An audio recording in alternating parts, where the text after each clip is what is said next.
We're going to talk some more about anarthas, because that's the way you get to where you just are happy all the time. Is you get rid of your anarthas. Get rid of your what was that? Your misfortune. That's a good way to translate anarthas. Misfortune. Because artha is fortune. Artha is wealth or fortune. And spiritual fortune, especially spiritual wealth. So if you don't have artha, you have anartha, which is misfortune. You lose everything that you got.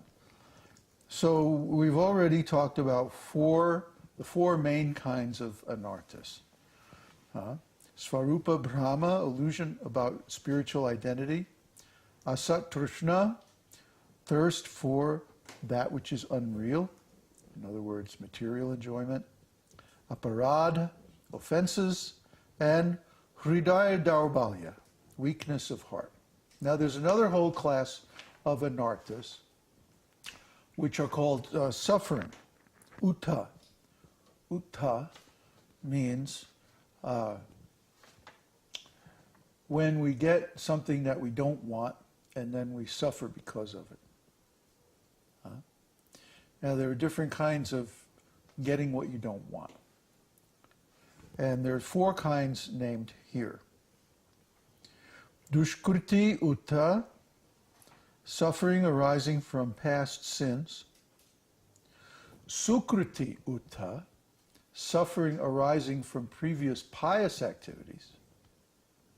Aparādha-uttha, arising from offenses. And bhakti-uttha, arising in relation to bhakti. Now you might say, well, how can past pious activities cause us suffering? And the answer is that uttha, what it really means, is separation from Kṛṣṇa.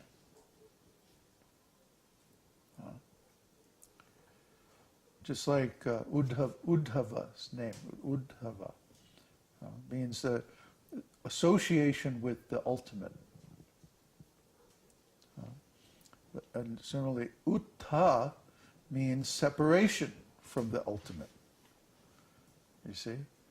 So uttha is actually the root of all different kinds of suffering.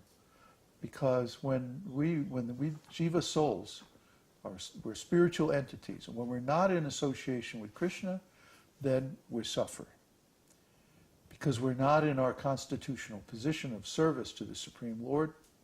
We're not in our original eternal identity as devotees of the Lord, and we're not performing our original constitutional activities, which is a mode of service that brings us great enjoyment in association with the Lord. So the root of all suffering is separation from the Lord, or material consciousness. See? We've been over this numerous times. This is very fundamental to our whole philosophy.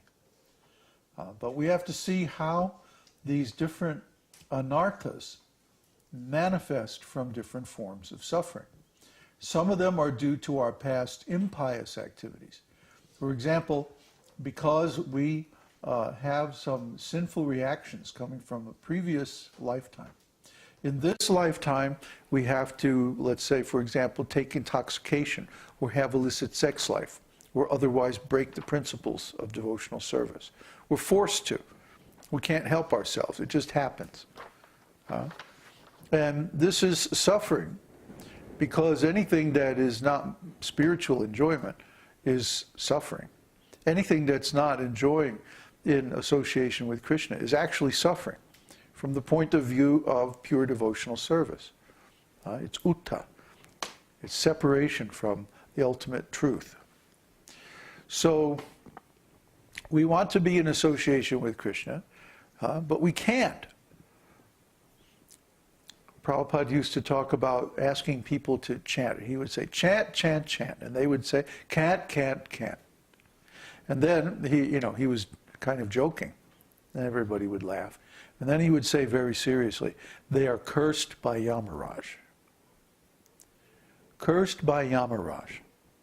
That means in their previous life they performed so many offensive or sinful activities that in this life they're actually cursed by Yamaraj that they don't get the chance to perform devotional service.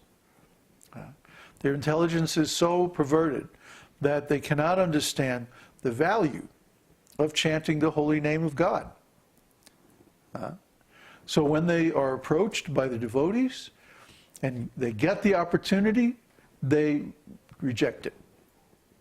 They don't accept the association of the devotees and they don't accept the process of chanting, which is the dharma for the age of Kali Yuga. So if you reject dharma, it's the same as rejecting the Lord, because that's the path that leads to him. So people who are unfortunate, people who are uttha, who are separated from Kṛṣṇa by force almost, they can't engage in this process of dharma. Sankirtan yajna. So what about people who have a lot of pious activities? Well, we also see that those people can't engage in devotional service either. If someone has tremendous pious activities in a previous lifetime, then in this lifetime we see that they're very wealthy, very beautiful, very famous, or very knowledgeable. Maybe they have a lot of power, political power, or family wealth, or something like that. And they cannot engage in devotional service either because the results of their pious activities get in the way.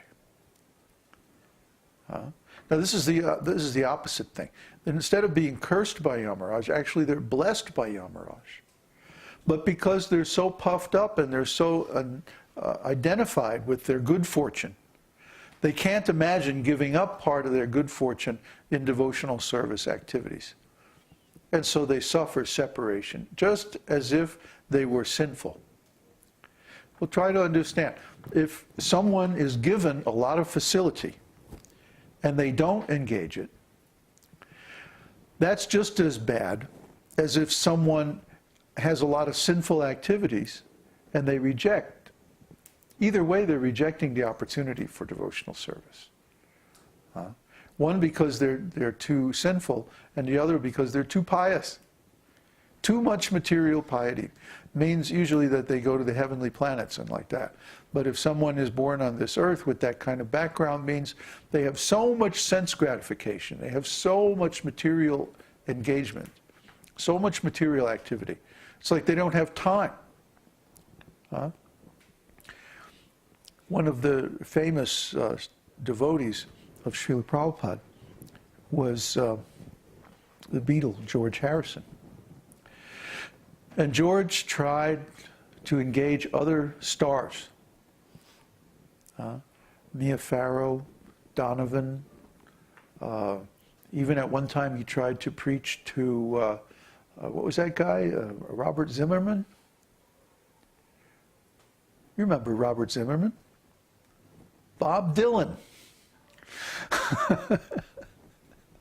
before he renamed himself, to sound more American. He was Bob Zimmerman. You don't know Bob? What's the matter with you? Anyway, he preached to who was that famous comedian that did the Pink Panther? You know who I mean, the British guy? Yeah, Inspector Clouseau. Peter Sellers, right. Peter Sellers was some kind of a devotee. There's a scene in the Pink Panther, Return of the Pink Panther, where he's being chased through this hotel. And he has to climb outside the window, and he goes along the ledge, you know, and then he climbs into the next room's window. And there's a couple in the room. I don't want to get into what they were doing. But there's a shot of Clouseau standing next to the fireplace.